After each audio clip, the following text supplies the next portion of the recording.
नमस्कार दोस्तों, स्वागत है आप सभी का आपके अपने YouTube channel GK search engine पर। तो दोस्तों, आज के इस वीडियो में हम बात करेंगे 19 से लेकर 25 जून तक के वीकली राजस्थान करंट अफेयर्स की।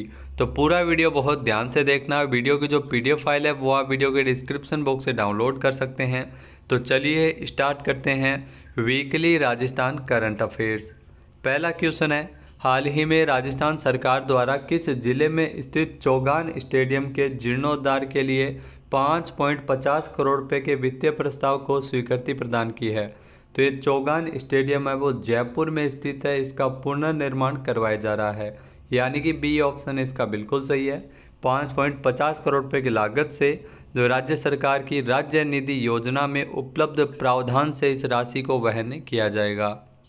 नेक्स्ट है, राजस्थान में वन्य जीव संरक्षण के लिए खींचन जोधपुर में कूर्जा संरक्षण हेतु कितने करोड़ रुपए स्वीकृत किए गए हैं। तो इसके लिए 2 करोड़ रुपए का बजट है वो रखा गया है, यानी कि बी ऑप्शन इसका बिल्कुल सही है।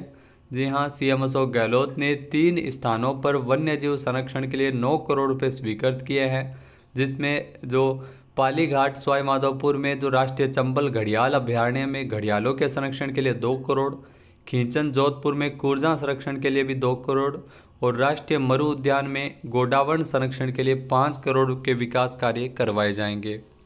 नेक्स्ट है, इंदिरा गांधी शहरी क्रेडिट कार्ड योजना के तहत दिए जाने वाले ऋण के दस्तावेजों पर स्टाम्प ड्यूटी में छूट की अवधि को कब तक के लिए बढ़ाया है। तो इसे 31 मार्च 2024 तक के लिए बढ़ा दिया है, यानी कि सी ऑप्शन इसका बिल्कुल सही है। पहले यह अवधि 31 मार्च 2023 थी, जिसे 31 मार्च 2024 तक बढ़ाया गया है। इस योजना के तहत स्ट्रीट वेंडर्स और अनौपचारिक क्षेत्र में आवश्यक सेवाएं उपलब्ध करवाने वाले लोगों को 50,000 रुपये तक का ब्याज मुक्त ऋण दिया जाता है। नेक्स्ट है, हाल ही में राजस्थान के राज्यपाल कलराज मिश्र ने जो इनके द्वारा मरणोपरांत परमवीर चक्र विजेता मेजर शैतान सिंह की प्रतिमा का अनावरण कहाँ किया गया था। तो आपको बता दें कि जो परमवीर चक्र विजेता मेजर शैतान सिंह प्रतिमा, जिसकी प्रतिमा का अनावरण किया गया था सिरोही में, यानी कि ए ऑप्शन इस क्वेश्चन का बिल्कुल सही है। जी हाँ, सिरोही में इस प्रतिमा का अनावरण किया गया था मेजर शैतान सिंह। इनका नाम आपने ज़रूर सुना होगा। जो भारत और चीन का जो युद्ध हुआ था 1962 के युद्ध में अदम्य शौर्य और साहस का परिचय देते हुए ये अपने प्राणों की आहुति दी थी और परमवीर चक्र भी इनको मिल चुका है। तो राज्यपाल कलराज मिश्र के द्वारा मेजर शैतान सिंह की प्रतिमा का अनावरण है वो किया गया था सिरोही के माउंट आबू में स्थित। नेक्स्ट है, राजस्थान के दौसा में मेगा जॉब फेयर का आयोजन कब किया जाएगा। तो राजस्थान के दौसा में मेगा जॉब फेयर है जो 21 जून को आयोजित हुआ था, यानी कि बी ऑप्शन यहाँ पर बिल्कुल सही है। जी हाँ, जहाँ पर 8 से ज़्यादा सेक्टर की 30 से अधिक कंपनियाँ, जिसमें 10,000 युवाओं को रोजगार के अवसर है वो उपलब्ध हुए थे। तो मेगा जॉब फेयर 21 जून को दौसा में आयोजित हुआ था। नेक्स्ट क्वेश्चन है, हाल ही में किस जिले में स्थित जमुआ रामगढ़ में सार्वजनिक निर्माण विभाग का नवीन खंड कार्यालय खोला जाएगा। तो जमुआ रामगढ़ का जो नवीन खंड कार्यालय की अगर दोस्तों बात की जाए तो इसे खोला जाएगा जयपुर में, यानी कि ए ऑप्शन इसका बिल्कुल सही है। यहाँ इसके लिए CM अशोक गहलोत ने स्वीकृति प्रदान की है और इस निर्णय से विभाग द्वारा किए जाने वाले कार्यों की निगरानी नियमित और समयबद्ध तरीके से हो सकेगी। नेक्स्ट है, हाल ही में राजस्थान में शिल्पकारों तथा बुनकरों के उत्थान के लिए हस्तशिल्प एवं हथकरघा निदेशालय कहाँ खोला जाएगा। तो हस्तशिल्प एवं हथकरघा निदेशालय है जो जोधपुर में स्थापित किया जाएगा, यानी कि सी ऑप्शन इसका बिल्कुल सही है। CM अशोक गहलोत ने इसके लिए प्रस्ताव को मंजूर किया है। जहाँ इस निदेशालय का जो मुख्य कार्य है वो राज्य के हस्तशिल्प एवं हथकरघा क्षेत्र का विकास करना है और यह निदेशालय राज्य के शिल्पियों एवं बुनकरों के उत्थान के लिए बनेगा। और इसमें जो उद्योग और वाणिज्य विभाग के जो आयुक्त रहेंगे वो इसके निदेशालय के पदेन निदेशक होंगे। नेक्स्ट है, राजस्थान में डॉक्टर भीमराव अंबेडकर राजस्थान दलित आदिवासी उद्यम प्रोत्साहन योजना के बेहतर क्रियान्वयन के लिए प्रदेश के सभी जिलों में शिविर का आयोजन है वो कब किया गया है। तो इन शिविरों का आयोजन है वो 22 जून को किया गया था, यानी कि बी ऑप्शन इसका बिल्कुल सही है। जहाँ इन शिविर के आयोजन का जो मुख्य उद्देश्य वो राज्य के समग्र विकास, औद्योगिक में अनुसूचित जाति और जनजाति की भागीदारी को बढ़ाना है। डॉक्टर भीमराव अंबेडकर उद्यम प्रोत्साहन योजना, जिसमें 10 करोड़ रुपए की परियोजनाओं पर ब्याज और अनुदान और ऋण सहायता इसमें दी जाती है। नेक्स्ट क्वेश्चन है, हाल ही में राजस्थान सरकार ने राजीव गांधी ग्रामीण और शहरी ओलंपिक खेलों के आयोजन की तिथि में परिवर्तन करते हुए इसको कब निर्धारित किया है? तो अब इन खेलों का आयोजन है वो 10 जुलाई से होगा, यानी कि ए ऑप्शन इसका बिल्कुल सही है, क्योंकि 26 जून तक ग्रीष्मकालीन अवकाश है, तो उसको देखते हुए साथ ही साथ पंजीकरण की तिथि भी इन खेलों के लिए बढ़ाई है। तो राजस्थान में राजीव गांधी शहरी और ग्रामीण ओलंपिक खेलों के लिए पंजीकरण की जो तिथि है वो 23 जून तक निर्धारित की थी। नेक्स्ट है, राजस्थान के 7 जिलों की कितनी ग्राम पंचायतों को चिकित्सा विभाग द्वारा टीबी मुक्त घोषित किया गया है? तो 7 जिलों की 29 ग्राम पंचायतों को टीबी मुक्त ग्राम घोषित किया गया है, यानी कि बी ऑप्शन इसका बिल्कुल सही है। जहाँ टीबी मुक्त करने की जो राजस्थान को करने की परिकल्पना को साकार करने के उद्देश्य से प्रदेश के 1440 पंचायतों में टीबी मुक्त ग्राम पंचायत अभियान संचालित किया गया था, जिसमें 29 पंचायतों ने निर्धारित मानकों पर खरा उतरते हुए उपलब्धि हासिल की है। नेक्स्ट है, राजस्थान में उच्च शिक्षण संस्थानों में अध्ययनरत छात्राओं को राहत देने के लिए ट्रांसपोर्ट वाउचर स्कीम के प्रस्ताव को मंजूरी किसने प्रदान की है? सीएम अशोक गहलोत ने इस प्रस्ताव को मंजूर किया है, यानी कि ए ऑप्शन इसका बिल्कुल सही है। इसके द्वारा राज्य सरकार द्वारा कॉलेज में 10 किलोमीटर से अधिक दूरी के आवागमन पर प्रति दिवस 20 रुपये का भुगतान है वो छात्राओं को किया जाएगा। जी हाँ, घर से कॉलेज आने जाने का जो बस किराया है वो राज्य सरकार देगी। तो सीएम अशोक गहलोत ने इसके लिए स्वीकृति प्रदान की है, जिसमें न्यूनतम 75% उपस्थिति वाली छात्राएं ही इसमें पात्र हो सकेगी। नेक्स्ट है, हाल ही में राजस्थान सरकार ने अन्नपूर्णा फूड पैकेट योजना के तहत खाद्य सामग्री तो सामान खरीदने का काम अब किसे दिया गया है? तो एक कार्य है जो राजस्थान सरकार के द्वारा अन्नपूर्णा फूड पैकेट योजना, जिसमें जिला स्तरीय समिति है जो खाद्य सामग्री खरीदने का कार्य करेगी, यानी कि बी ऑप्शन इसका बिल्कुल सही है। जी हाँ, अगर बात की जाए इस योजना की तो इसमें उचित मूल्य की दुकानों पर इसमें भोजन पैकेट है वो लाभार्थियों को दिए जाते हैं, जो इसमें 1 किलो दाल, चीनी, नमक, खाद्य तेल, मसालों सहित मुफ्त खाद्य सामग्री का पैकेट इसमें वितरित किया जाता है। तो ये सारा कार्य जो पहले सहकारिता विभाग के पास था, अब जिला स्तरीय समिति इस कार्य को करेगी, जो जिला कलेक्टर की अध्यक्षता में गठित होगी। नेक्स्ट है, हाल ही में किसे उत्तर प्रदेश हिंदी संस्थान का लोक भूषण सम्मान दिया गया है? तो डॉक्टर महेंद्र भानावत को यह सम्मान मिला है, यानी कि बी ऑप्शन इसका बिल्कुल सही है। जहाँ लक्ष्यराज सिंह मेवाड़ के द्वारा 17 जून को जो लोक संस्कृति विज्ञ डॉक्टर महेंद्र भानावत को उत्तर प्रदेश हिंदी संस्थान का लोक भूषण सम्मान से इनको नवाजा गया था। इस सम्मान में इनको 2,50,000 रुपये की धनराशि और प्रशस्ति पत्र और शॉल को भेंट किया गया था। नेक्स्ट है, राजस्थान में चिकित्सा एवं स्वास्थ्य मंत्री प्रसादी लाल मीणा ने आशा कार्यकर्ताओं हेतु कौन सा ऐप लॉन्च किया था? तो आशा कार्यकर्ताओं के लिए PCTS आशा ऐप को लॉन्च किया गया है, यानी कि बी ऑप्शन इसका बिल्कुल सही है। ये क्वेश्चन आपसे आगे डेफिनेटली पूछा जाएगा। तो PCTS ऐप जो आशा कार्यकर्ताओं को के लिए लॉन्च किया है, जिसे NIC राजस्थान ने तैयार किया है। इस तरह आशा कार्यकर्ताओं को एक ऐप पर लाने वाला राजस्थान देश का पहला राज्य बनेगा। इस ऐप के माध्यम से जो स्वास्थ्य सेवाओं की डिलीवरी मैकेनिज्म पर नज़र रखने में मदद मिलेगी।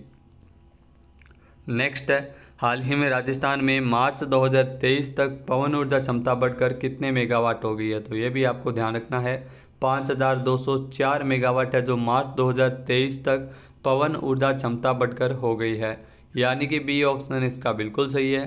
जिसमें साल 2022-23 में 867 मेगावाट क्षमता की पवन ऊर्जा परियोजनाएं स्थापित की गई थी, जो देश में सर्वाधिक है। नेक्स्ट है, हाल ही में किस राज्य सरकार द्वारा स्वर्ण रजत कला विकास बोर्ड का गठन किया जाएगा? तो राजस्थान सरकार के द्वारा इस बोर्ड का गठन किया जाएगा, यानी कि सी ऑप्शन इसका बिल्कुल सही है। इस बोर्ड में अध्यक्ष, उपाध्यक्ष और 5 गैर सरकारी सदस्य होंगे और इस बोर्ड का जो कार्यकाल है वो 3 साल तक के लिए रहेगा। यह बोर्ड समाज के परंपरागत व्यवसायों को नई टेक्निक से लाभ देने की दिशा में कार्य करेगा। तो स्वर्ण रजत कला विकास बोर्ड का गठन है, जिसका जो मुख्यालय है वो जयपुर में रहेगा। नेक्स्ट है, राजस्थान सरकार द्वारा कितने महात्मा गांधी सेवा प्रेरकों की नियुक्ति की जाएगी? तो 50,000 सेवा प्रेरकों की नियुक्ति है वो राजस्थान सरकार करेगी, यानी कि बी ऑप्शन यहाँ पर बिल्कुल सही है। जी हाँ, इनके चयन की प्रक्रिया नियमों के प्रस्ताव को सीएम अशोक गहलोत ने अनुमोदन किया है। इसमें प्रेरकों को प्रति माह 4500 रुपये का मानदेय भी मिलेगा। 50,000 जो महात्मा गांधी सेवा प्रेरकों की नियुक्ति है वो राजस्थान सरकार कर रही है, जिसमें न्यूनतम शैक्षणिक योग्यता 12वीं रखी गई है और न्यूनतम आयु इसमें 21 वर्ष रखी गई है। और ये महात्मा गांधी सेवा प्रेरक लोगों को जन कल्याणकारी योजनाओं की जानकारी देंगे और महात्मा गांधी पुस्तकालय और संविधान केंद्रों का भी संचालन करेंगे। नेक्स्ट है, हाल ही में द एशिया एचआरडी कांग्रेस ने राजस्थान हाउसिंग बोर्ड के आयुक्त पवन अरोड़ा को कितने पुरस्कारों से सम्मानित किया है? तो हाल ही में इनको 4 पुरस्कारों से नवाजा गया था, यानी कि ए ऑप्शन इसका बिल्कुल सही है। द एशिया एचआरडी कांग्रेस के द्वारा राजस्थान हाउसिंग बोर्ड के जो आयुक्त है पवन अरोड़ा, जिनको लाइफ टाइम अचीवमेंट अवार्ड के साथ साथ जो राजस्थान आवासन मंडल में जो निर्मित कोचिंग हब, जी हाँ कोचिंग हब, इसके अलावा एआईएस रेजिडेंसी, इसके अलावा जयपुर चौपाटी और मुख्यमंत्री जन आवास योजना के लिए 4 पुरस्कारों से इनको सम्मानित किया गया था। नेक्स्ट है, राजस्थान सरकार द्वारा महिलाओं को राज्य पथ परिवहन निगम की समस्त श्रेणी की बसों में यात्रा करने पर कितने प्रतिशत की रियायत मिलेगी? तो उनको 50% की रियायत है वो दी जाएगी, यानी कि ए ऑप्शन इसका बिल्कुल सही है।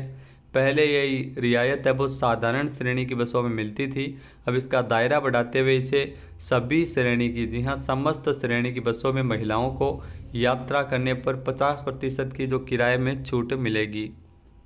नेक्स्ट है, हाल ही में राजस्थान पुलिस की ओर से सुसाइड को रोकने हेतु स्टूडेंट सेल की शुरुआत कहाँ की गई है? तो कोचिंग सिटी कोटा में इसकी शुरुआत की गई है, यानी कि सी ऑप्शन इसका बिल्कुल सही है। कोटा में अक्सर आपने देखा होगा कि जो बच्चों के सुसाइड के मामले हैं वो काफ़ी ज़्यादा बढ़ते नज़र आ रहे हैं, तो इसको कंट्रोल करने के लिए जो कोटा पुलिस की ओर से स्टूडेंट सेल की शुरुआत की गई है। ये राजस्थान की एकमात्र पुलिस द्वारा संचालित स्टूडेंट सेल होगी, जो ऐसे स्टूडेंट को चिन्हित करेगी जो अवसाद से ग्रस्त है, उनको काउंसलिंग उनकी करवाई जाएगी और उनके माता पिता से भी उनको अवगत करवाया जाएगा। नेक्स्ट है, हाल ही में 7.40 करोड़ रुपये की लागत से राष्ट्रीय विज्ञान केंद्र एवं डिजिटल प्लेनेटोरियम कहाँ बनेगा? तो ये भी कोटा में ही बनेगा, यानी कि बी ऑप्शन इसका बिल्कुल सही है। डिजिटल प्लेनेटोरियम है जिसका निर्माण कार्य है वो कोटा में किया जाएगा। जी हाँ, सीएम अशोक गहलोत ने इसकी स्थापना के लिए 7.40 करोड़ रुपये की वित्तीय स्वीकृति प्रदान की है। इससे विद्यार्थी जो आमजन दैनिक जीवन में विज्ञान की भूमिका और खगोलीय घटनाओं के रहस्यमय आकर्षक मॉडल एवं एक्सपेरिमेंट के जरिए इसको समझ पाएंगे। नेक्स्ट है, राजस्थान के कितने जिलों के वन क्षेत्रों में हाइकिंग, ट्रैकिंग और कैंपिंग एवं अन्य रोमांचकारी गतिविधियां शुरू होगी? तो 12 जिलों में इसकी शुरुआत की जा रही है, यानी कि बी ऑप्शन इसका बिल्कुल सही है और इसके लिए 9.74 करोड़ रुपये की वित्तीय स्वीकृति भी जारी की है। नेक्स्ट है, राजस्थान के किस जिले के गोडवाड़ देसूरी में लेपर्ड कंजर्वेशन रिजर्व विकसित किया जाएगा? तो ये आपको बता दें कि लेपर्ड कंजर्वेशन रिजर्व है जो गोडवाड़ देसूरी जो पाली में स्थित है, यानी कि बी ऑप्शन इसका बिल्कुल सही है। तो इसके लिए स्वीकृति प्रदान की है। यहाँ मुख्यमंत्री ने लगभग 5.15 करोड़ रुपये की वित्तीय स्वीकृति जारी की और गोडवाड़ देसूरी में 2 करोड़ रुपये की लागत से लेपर्ड कंजर्वेशन रिजर्व विकसित भी किया जाएगा। साथ ही साथ जो वाड़ाखेड़ा संरक्षित क्षेत्र है जिसमें भी 3.15 करोड़ रुपये की लागत से विकास कार्य होंगे। नेक्स्ट है, जल संसाधन नदी विकास एवं गंगा संरक्षण विभाग ने राष्ट्रीय जल पुरस्कार 2022 के लिए राजस्थान के किस जिले में स्थित अर्पण सेवा संस्थान को सर्वश्रेष्ठ एनजीओ का पुरस्कार दिया है? तो अर्पण सेवा संस्थान है वो उदयपुर में स्थित है जिसे सर्वश्रेष्ठ एनजीओ का पुरस्कार मिला है, यानी कि सी ऑप्शन इसका बिल्कुल सही है। यह जल संसाधन नदी विकास एवं गंगा संरक्षण विभाग के द्वारा अन्य श्रेणियों में शामिल करते हुए जो चौथे राष्ट्रीय जल पुरस्कार के लिए 41 विजेताओं को सम्मानित किया, जिसमें सर्वश्रेष्ठ एनजीओ यानी स्वयं सहायता समूह पुरस्कार वो अर्पण सेवा संस्थान उदयपुर को मिला है। इसके अलावा सर्वश्रेष्ठ राज्य का जो प्रथम पुरस्कार वो मध्य प्रदेश को दिया गया था। नेक्स्ट है, राजस्थान में जो बूंदी जिले के रामगढ़ विषधारी वन्य जीव अभयारण्य में 23 जून से जंगल सफारी की शुरुआत किसके द्वारा की गई है? तो जंगल सफारी की शुरुआत है वो जो खेल राज्य मंत्री अशोक चांदना के द्वारा की गई है राजस्थान में, यानी कि सी ऑप्शन इसका बिल्कुल सही है। यहाँ खेल राज्य मंत्री अशोक चांदना ने जो दलेलपुरा स्थित वन नाके से रामगढ़ विषधारी वन्य जीव अभयारण्य में जंगल सफारी को हरी झंडी दिखाकर शुभारंभ किया था। तो बूंदी अब टाइगर रिजर्व में सफारी करवाने वाला प्रदेश का तीसरा जिला बन गया है। तो दोस्तों ये थे महत्वपूर्ण 25 क्वेश्चन जो पिछले 7 दिनों में बने थे। वीडियो आपको कैसा लगा हमें कमेंट बॉक्स में ज़रूर बताइएगा। चैनल पे नए हैं, सब्सक्राइब नहीं किया है तो अभी सब्सक्राइब बटन पर क्लिक करें। इस वीडियो की जो PDF फाइल है वो आप वीडियो के डिस्क्रिप्शन बॉक्स से डाउनलोड कर सकते हैं। जय हिंद, जय भारत, जय राजस्थान।